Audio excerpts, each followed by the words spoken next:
अगर पूरा दिन आप पर सुस्ती छाई रहती है, थोड़ा सा काम करने के बाद आप बहुत ज़्यादा थक जाते हैं, पट्ठों में खिंचाव महसूस होता है, बाल रूखे सूखे और कमज़ोर पड़ चुके हैं, जिस्म में कमज़ोरी महसूस होती है, याददाश्त कमज़ोर पड़ती जा रही है, वज़न बढ़ता जा रहा है, या फिर आप वज़न कम करने की कोशिश कर रहे हैं लेकिन डाइटिंग और एक्सरसाइज करने के बावजूद भी आपका वज़न कम होने का नाम नहीं ले रहा, तो आप हाइपोथायरॉयडिज्म का शिकार हो चुके हैं। यानी आपकी बॉडी में थायराइड हार्मोन इस मिकदार में नहीं बन रहा जिस मिकदार में आपकी बॉडी को जरूरत है और आपकी बॉडी में बनना चाहिए। थायराइड हार्मोन हमारी बॉडी का सबसे इंपॉर्टेंट हार्मोन है, क्योंकि हमारी बॉडी में फिर चाहे जितने भी फंक्शंस होते हैं उन फंक्शंस में कहीं ना कहीं थायराइड हार्मोन का रोल जरूर होता है। इसलिए इस वीडियो में आपको बताएंगे कि थायराइड हार्मोन है क्या और हमारी बॉडी में ये क्या काम करता है। इसके अलावा बॉडी में थायराइड हार्मोन की कमी हो जाने पर आपको कौन कौन सी निशानियां और सिम्टम्स नजर आते हैं, बॉडी में इस हार्मोन की कमी होती क्यों है, इसकी वजूहात क्या हैं और कैसे आप इसका इलाज कर सकते हैं। हमारे गले में बटरफ्लाई शेप का एक ग्लैंड होता है जिसे थायराइड ग्लैंड कहा जाता है। ये ग्लैंड दो हार्मोन्स को बनाता है, T3 और T4, और इन्हीं को थायराइड हार्मोन्स कहा जाता है। थायराइड हार्मोन हमारी बॉडी में बहुत से जरूरी कामों को करते हैं।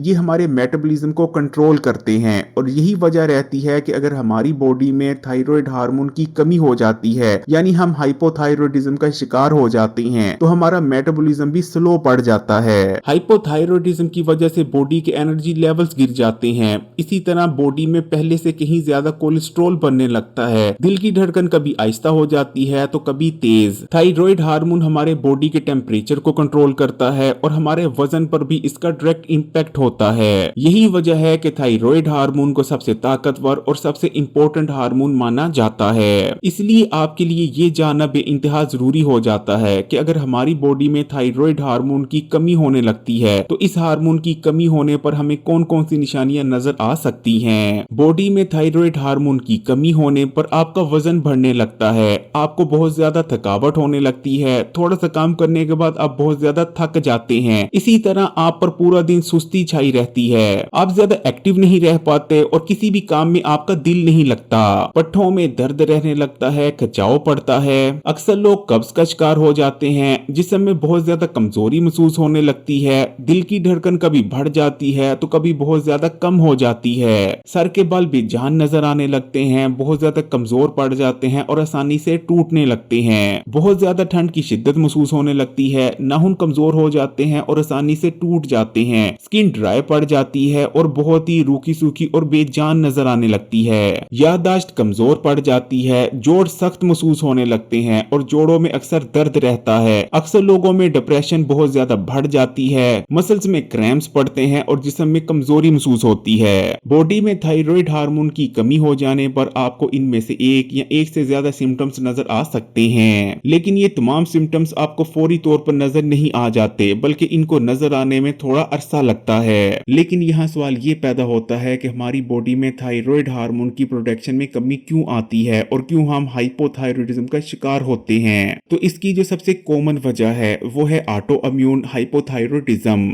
यानी हमारा अपना इम्यून सिस्टम हमारे थायराइड ग्लैंड पर अटैक कर देता है, जिस वजह से थायराइड ग्लैंड के सेल्स बुरी तरह से डैमेज हो जाते हैं और बॉडी में थायराइड हार्मोन कम मिकदार में बनने लगता है। इसी तरह कुछ और रीजंस भी हो सकते हैं जिनकी वजह से हमारी बॉडी में थायराइड हार्मोन बनना कम हो जाता है, जैसे कि कुछ मखसूस किस्म की अद्वियात के इस्तेमाल की वजह से, ज्यादा स्ट्रेस लेने की वजह से, अगर आपकी फैमिली हिस्ट्री है यानी आपके खानदान में पहले भी लोग इस मर्ज का शिकार होते चले आ रहे हैं, तब भी बहुत ज्यादा चांसेस होते हैं कि आपको भी ये मर्ज हो जाए। इसी तरह बॉडी में होने वाली आयोडीन की कमी भी हाइपोथायरॉयडिज्म के मर्ज की वजह बन सकती है, क्योंकि बॉडी को थायराइड हार्मोन बनाने के लिए आयोडीन की जरूरत होती है। अब बात कर लेते हैं हाइपोथायरॉयडिज्म के इलाज की कि कैसे आपने इसको मैनेज करना है। अभी आपको हाइपोथायरॉयडिज्म के लिए एक बेहद ताकतवर रेमेडी बनाना सिखाएंगे, लेकिन उससे पहले बात कर लेते हैं कि हाइपोथायरॉयडिज्म के मरीजों को किन चीजों का इस्तेमाल करना चाहिए और किन चीजों का इस्तेमाल हरगिज नहीं करना चाहिए। हाइपोथायरॉयडिज्म के मरीजों ने जिन चीजों को कम से कम इस्तेमाल करने की कोशिश करनी है, उनमें से जो सबसे पहली चीज है वो है चीनी या मीठी अशिया का इस्तेमाल, क्योंकि जब आप मीठे का इस्तेमाल करते हैं तो खून में ब्लड शुगर का लेवल बढ़े होने की वजह से बॉडी में थायराइड हार्मोन्स का जज्ब होना मजीद कम हो जाता है, जिस वजह से हाइपोथायरॉयडिज्म की कंडीशन मजीद मजीद संगीन होती चली जाती है। इसलिए कोशिश करें कि कम से कम मीठे का इस्तेमाल करें। इसी तरह आपने सोयाबीन या सोया से बनी किसी भी चीज को हरगिज इस्तेमाल नहीं करना। बंद गोभी और गोभी के इस्तेमाल से भी परहेज करें। आप ना तो बाजरे और ना ही बाजरे की रोटी का इस्तेमाल कर सकते हैं। इसी तरह मूंगफली भी आपने हरगिज नहीं इस्तेमाल करनी, क्योंकि मूंगफली इस्तेमाल करने से हाइपोथायरॉयडिज्म की कंडीशन मजीद संगीन हो सकती है। नाशपाती, आड़ू और बादाम इनका भी इस्तेमाल नहीं करना। इसी तरह जितनी भी तली हुई चीजें हैं उनको भी कम से कम इस्तेमाल करने की कोशिश करें। खाना पकाने के दौरान प्याज तो इस्तेमाल किया जा सकता है, लेकिन आपने कच्चा प्याज यानी सैलेड के तौर पर प्याज हरगिज इस्तेमाल नहीं करना। इसी तरह ऐसे तमाम ड्रिंक्स जिनमें कैफीन मौजूद है, जैसे कि कॉफी हो गई या एनर्जी ड्रिंक्स हो गया, तो इन ड्रिंक्स का भी आपने कम से कम इस्तेमाल करना है। जितने भी आपको पैकिंग में खाने मिलते हैं इनमें भी ऐसे कंपाउंड्स होते हैं जो कि इस कंडीशन को मजीद खराब कर सकते हैं, इसलिए आपने पैकेज फूड्स का भी इस्तेमाल नहीं करना।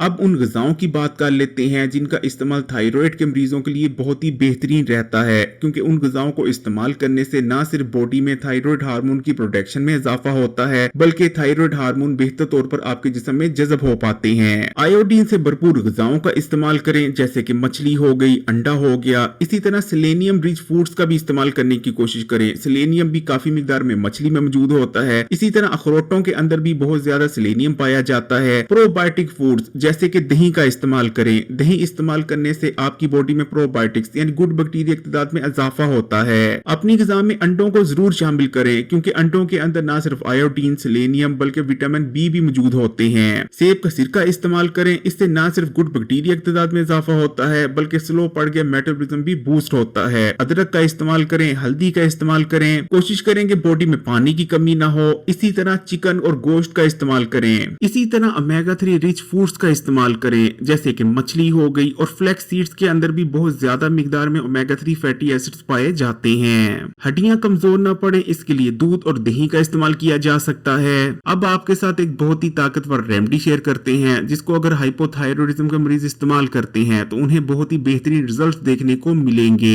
उनका स्लो पड़ गया मेटाबॉलिज्म बूस्ट होगा और वजन कम करने में भी बहुत ज्यादा मदद मिलेगी। रेमेडी को तैयार करने के लिए सबसे पहले आपने एक गिलास पानी लेना है और उसे किसी बर्तन में डालकर बॉईल होने के लिए रख देना है। जब पानी उबलना शुरू हो जाए तो पानी में सबसे पहले आपने 1/4 चाय का चम्मच हल्दी शामिल कर देनी है। हल्दी का इस्तेमाल थायराइड ग्लैंड में होने वाले डैमेज को रिपेयर करने में मदद करता है। उसके बाद आपने अदरक का एक छोटा टुकड़ा लेकर उसे कुचल लेना है और अदरक के टुकड़े को भी पानी में शामिल कर देना है। अदरक के अंदर ताकतवर एंटी इंफ्लेमेटरी, एंटीऑक्सीडेंट और एंटी बैक्टीरियल प्रॉपर्टीज पाई जाती हैं। अदरक इस्तेमाल करने से न सिर्फ थायराइड के मरीजों में वजन कम करने में मदद मिलती है, कोलेस्ट्रॉल कम होता है, बल्कि हार्मोन्स की प्रोडक्शन भी बढ़ती है। आखिर में आपने 2 लौंग शामिल कर देने हैं। तमाम चीजों को उबलते हुए पानी में शामिल करने के बाद आपने पानी को तकरीबन 30 सेकंड के लिए मजीद उबलने देना है और 30 सेकंड बाद आग को बंद कर देना है। इस रेमेडी को नीम गर्म होने दें और नीम गर्म होने पर इसे इस्तेमाल कर लें। अगर वीडियो अच्छी लगी तो कमेंट्स में माशाल्लाह या सुभान अल्लाह जरूर लिखिएगा और मजीद वीडियोस के लिए Hakeem Ali health and beauty tips को सब्सक्राइब कर घंटी का आइकॉन को दबा दें और ऑल नोटिफिकेशन को सिलेक्ट कर लीजिएगा।